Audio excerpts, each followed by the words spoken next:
Video like जरूर कर लीजिए और ऐसे वीडियो लगातार फ्री में पाने के लिए चैनल को तुरंत सब्सक्राइब कर लीजिए और बेल आइकन को जरूर टैप कर लीजिए ताकि आगे भी सारे वीडियो आपको मिलते रहे। यूट्यूब में फॉलो करते हैं तो प्लीज ये वाला फ्री टेलीग्राम चैनल जरूर ज्वाइन कर लीजिएगा। सारे नोटिफिकेशन सारे अपडेट यहीं पे आते हैं। ध्यान।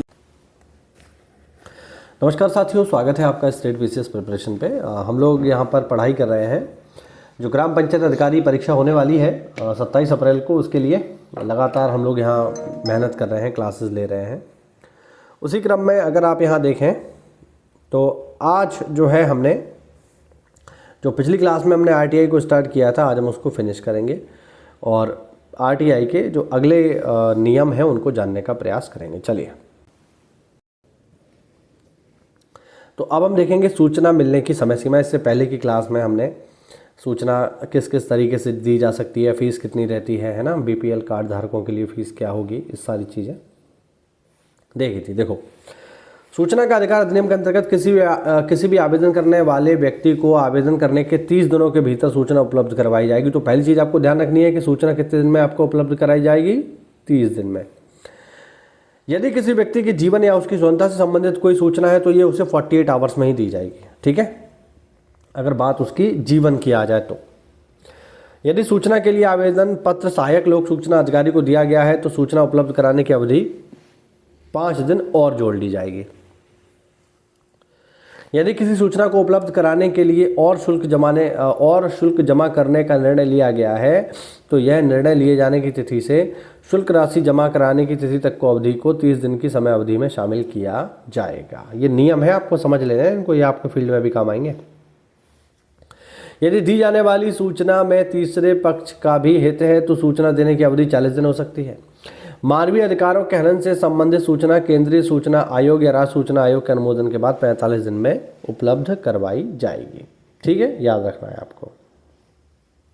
चलो आगे देखते हैं।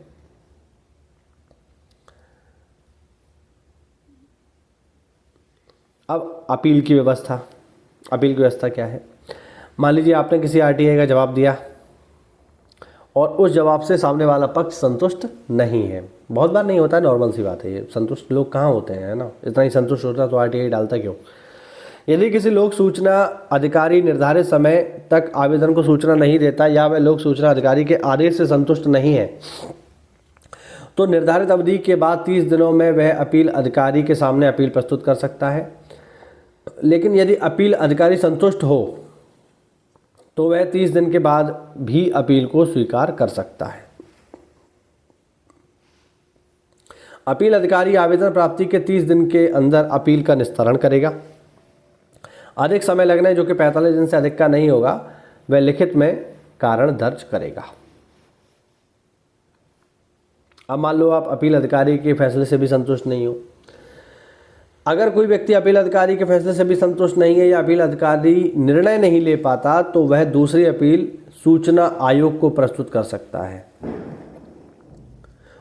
उसे यह अपील पहले अपील के समय की अवधि खत्म होने के 90 दिन के अंदर यह करना चाहिए। यदि सूचना आयोग संतुष्ट हो तो वह 90 दिन के बाद भी अपील स्वीकार कर सकता है। सूचना ना देने पर या गलत सूचना देने पर, सूचना ना देने पर या गलत सूचना देने पर लोक सूचना अधिकारी पर 25,000 रुपये तक का दंड लगाया जा सकता है। ठीक है, यानी 1,000 रुपया प्रतिदिन के हिसाब से उस पर दंड लगाया जाएगा, जो कि अधिकतम 25,000 तक होगा। सूचना आयोग का जो निर्णय होगा ये बाध्यकारी है। सूचना ना देने पर सूचना अधिकारी को दिए जाने वाला दंड देख लो। अच्छा, मान लो आप ग्राम पंचायत अधिकारी बन गए और आपसे किसी ने आरटीआई मांगी और आपने उसका जवाब ही नहीं दिया, तो क्या क्या हो सकता है?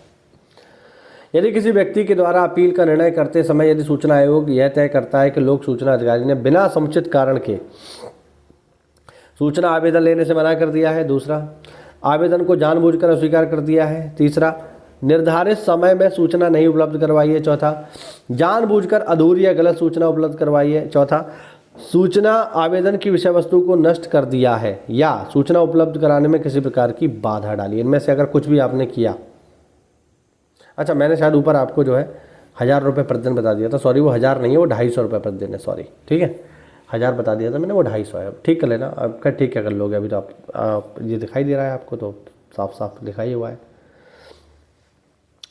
तो वह उस आवेदन प्राप्ति या सूचना उपलब्ध कराने तक 250 रुपये प्रतिदिन की दर से अधिकतम 25,000 रुपये तक का जुर्माना लगता है। ये बात आपको ध्यान रखनी है। एक बार फिर से मैं बता देता हूँ, मैंने ऊपर 1000 बोल दिया था, 1000 नहीं है भैया, 250 है। ठीक है। अब उत्तर प्रदेश में राज्य सूचना आयोग को लेकर के क्या नियम है। सूचना का अधिकार अधिनियम 2005 के अनुसार राज्य के सूचना आयोग में राज्य मुख्य सूचना आयुक्त होंगे और आवश्यकता अनुसार 10 या उससे कम राज्य सूचना आयुक्त शामिल होंगे। यानी एक होंगे मुख्य और बाकी होंगे अन्य। ठीक है, 10 या उससे कम।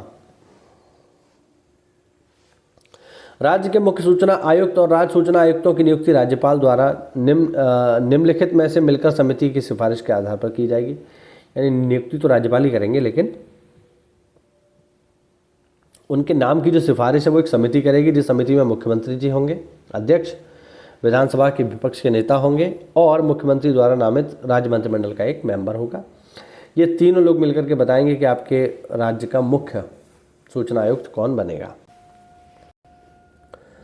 अब ये तो हुआ आरटीआई। अब हम देखते हैं आरटीआई नियमावली क्या है। सूचना का अधिकार नियमावली 2015। अब ये मैंने आपको पिछली क्लास में भी बताया था।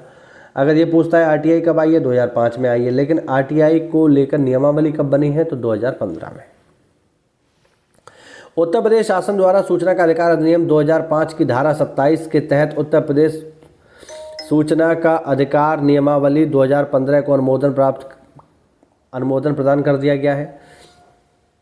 इस नियमावली के प्रख्यापन से प्रदेश में सूचना का अधिकार अधिनियम 2005 का क्रियान्वयन सुव्यवस्थित तरीके से किए जाने का मार्ग प्रशस्त हुआ है कि सूचना का अधिकार नियमावली 2015 को अंगीकृत करने के साथ पूर्व प्रचलित उत्तर प्रदेश राज्य सूचना आयोग नियमावली 2006 और उत्तर प्रदेश सूचना का अधिकार फीस एवं लागत नियमावली 2006 को अधिक्रमित करते हुए इन नियमावलियों के प्रावधानों को उत्तर प्रदेश सूचना का अधिकार नियमावली 2015 में समाहित कर लिया गया है। यानी इसका मतलब ये है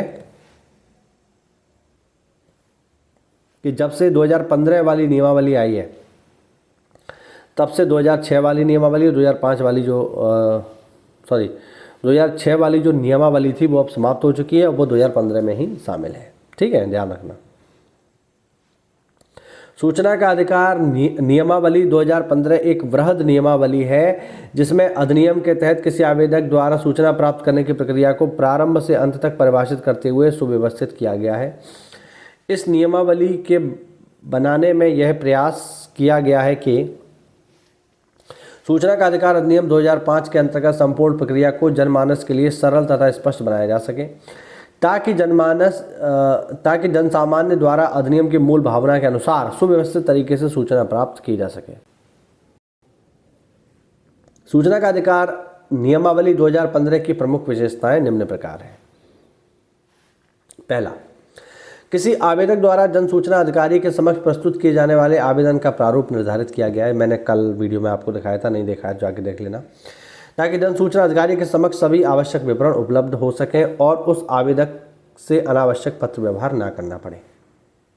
दूसरा, जन सूचना अधिकारी के समक्ष प्रस्तुत आवेदन पत्र को किसी भी प्रकार से निस्तारित किया जाएगा, यह प्रक्रिया निर्धारित की गई है ताकि इन आवेदन पत्रों का निस्तारण पूरे प्रदेश में एक सुव्यवस्थित तरीके से सुनिश्चित किया जा सके। किसी आवेदक द्वारा सूचना मांगने के प्रपत्र के साथ जमा किए जाने वाले शुल्क व अतिरिक्त शुल्क यदि लागू हो के संबंध में नियमों का भी प्रावधान किया गया है। जन सूचना अधिकारी द्वारा निर्धारित समय अवधि में सूचना उपलब्ध न कराए जाने अथवा गलत सूचना उपलब्ध कराए जाने से क्षुब्ध आवेदक द्वारा अधिनियम की धारा 18 के अंतर्गत आयोग के समक्ष शिकायत दर्ज करने या उक्त शिकायत के निस्तारण की प्रक्रिया का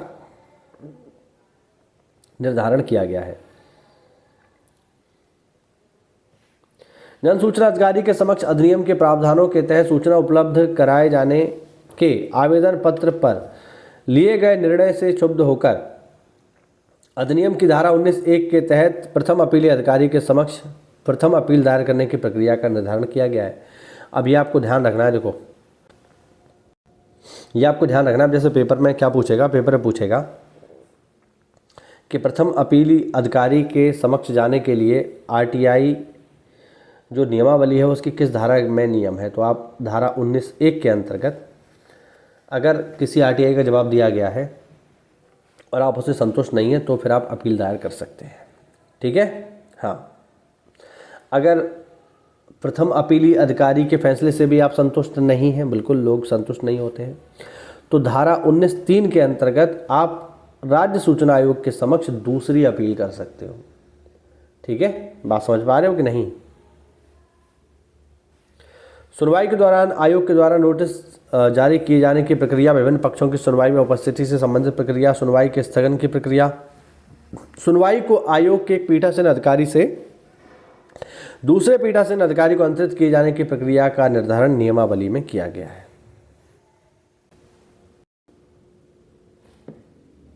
सूचना का अधिकार नियमावली 2015 में यह व्यवस्था भी की गई है कि यदि आयोग द्वारा यह पाया जाता है कि उसके द्वारा पारित आदेश में प्रक्रियात्मक त्रुटि है तो उक्त आदेश को वापस लिए जाने की प्रक्रिया क्या होगी। सूचना का अधिकार नियम 2005 की धारा 20 के तहत अर्थदंड के लागू किए जाने एवं अर्थदंड की वसूली की प्रक्रिया का भी नियमावली में प्रावधान किया गया है। राज्य सूचना आयोग के सचिव एवं रजिस्ट्रार के कार्यों दायित्वों के संबंध में नियमावली में प्रावधान किया गया है। उत्तर प्रदेश सूचना का अधिकार नियमावली 2015 के जारी होने के उपरांत निश्चय ही प्रदेश में सूचना का अधिकार अधिनियम 2005 को अधिक प्रभावी रूप से क्रियान्वित किया जा रहा है, जिससे प्रदेश सरकार विभिन्न विभागों तथा सरकारी संस्थानों के कार्यों में पारदर्शिता एवं जवाबदेही में वृद्धि हुई है तथा भ्रष्टाचार पर और अधिक अंकुश लगा है। तो ये हुआ आज का बहुत छोटा सा टॉपिक जो था RTI नियमावली, जो हमने आज पढ़ी। ठीक है, तो ये हमारा टॉपिक कंप्लीट हुआ। उम्मीद करता हूँ आप लोग अच्छे से तैयारी कर ही रहे होंगे, है ना। मेहनत तो आप कर ही रहे होंगे क्योंकि 1 महीना ही बचा है, 22 तारीख है आज, तो कुछ ही समय बचा है और आप जो है अच्छे से तैयारी मेहनत करते रहो, तैयारी करते रहो। टेस्ट सीरीज में आप लोगों के लिए भी एक लगवाऊंगा। एक्चुअल में भाई यार अभी इतना मेरे ऊपर वर्कलोड आ गया, बहुत ज़्यादा ही वर्कलोड आ गया। अब हालांकि अब आप लोगों को इससे तो फ़र्क नहीं पड़ता, खैर आप लोग तो स्टूडेंट हो, लेकिन इतना ज़्यादा काम आ गया, प्लस में बीमार भी पड़ गया, है ना। इस वजह से प्रॉपर वीडियोस मैं नहीं बना पा रहा था। लेकिन अब कल संडे है तो कल हम अच्छे से थोड़ा ज़्यादा काम कर लेंगे आप लोगों के लिए, जिससे आप लोग और अच्छे से आपका जो है तैयारी और बेहतर हो सके, है ना। उम्मीद यही करते हैं कि 27 अप्रैल को जो आपका पेपर होगा उसमें आप बहुत अच्छा परफॉर्मेंस करोगे, ऐसी उम्मीद है सॉरी। और निश्चित रूप से आप लोग सफल होंगे और मैं तो उम्मीद करूंगा कि बिल्कुल आप में से भी कोई ना कोई मेरे जनपद में भी आए और मुझसे मिले, मुझे बहुत अच्छा लगेगा। ठीक है, क्योंकि जिला स्तर पर तो मुलाकात होगी ही हमारी, ब्लॉक अलग अलग हो सकता है, लेकिन हाँ ज़िले में आते हैं तो निश्चित रूप से मुलाकात होगी। तो बढ़िया मेहनत करते रहो, तैयारी करते रहो और जितना हमसे हो सकता है उतना हम करेंगे। और अगर आप टेस्ट सीरीज़ लगाना चाहते हैं तो फिर SCS की टेस्ट सीरीज ऑलरेडी चल रही है मात्र 500 रुपये में, जिसमें आपको प्रॉपर सारे टेस्ट जो है करवाए जा रहे हैं। उसको बाई करके भी आप जो अपनी तैयारी को बेहतर कर सकते हो। तो ये वो आज का वीडियो साथियों, मिलता है अगली क्लास में, तब तक के लिए जय हिंद, जय भारत, वंदे मातरम। साथियों, UPSSC की VPO परीक्षा का एग्ज़ाम 27 अप्रैल को होने वाला है, तो इसके लिए स्पेशल बैच लॉन्च कर दिया है स्टडी फॉर सिविल सर्विसेज में। इसमें आपको बहुत ही कम समय में और बहुत ही कम पैसे में आपको कंप्लीट तैयारी करवा दी जाएगी पूरी की पूरी। यहाँ पर आप देख सकते हो मेंस का कंप्लीट स्टडी मटेरियल बैच आपको मिल जाएगा केवल 800 रुपये में, जिसमें आपको VPO के लेटेस्ट ट्रेंड और पैटर्न के अकॉर्डिंग और ऑफिशियल सिलेबस के अकॉर्डिंग सारे के सारी चीज़ें दे दी जाएंगी। बेसिकली 3 चीज़ें आती हैं इसमें, पंचायती राज आएगा, कंप्यूटर आएगा और उत्तर प्रदेश स्पेशल आएगा। तो ये तीनों की तीनों चीज़ें जो है आपको 30 दिनों के भीतर दे दी जाएंगी और फिर जो है आपको बाकी का पूरा जो समय है वो केवल रिवीजन के लिए आपको मिलेगा। तो बहुत आसानी से आप इसमें तैयारी कर सकते हैं। आपने पहले से तैयारी कर रखी है तो आप चाहें तो केवल टेस्ट सीरीज भी ले सकते हैं मात्र 400 रुपये में। इसमें 20 फुल लेंथ टेस्ट सीरीज आपको दे दी जाएंगी, जिसमें सिलेबस के अकॉर्डिंग मोस्ट एक्सपेक्टेड क्वेश्चंस आपको लगवा दिए जाएंगे। आप चाहें तो इसके पेड क्विज भी ले सकते हैं मात्र 500 रुपये में, जिसमें आपको टेलीग्राम पर लेटेस्ट ट्रेंड और पैटर्न के अकॉर्डिंग पेड क्विज लगवा दिए जाएंगे। ठीक है, और आप पूरा का पूरा बैच लेना चाहे तो इसमें अभी आपको 200 रुपये की छूट भी मिल रही है। मात्र 1500 रुपये में आप पूरा का पूरा बैच ले सकते हैं। बैच लेने के लिए साथियों नीचे दिए गए नंबर्स पे आप कॉल कर लीजिए। धन्यवाद।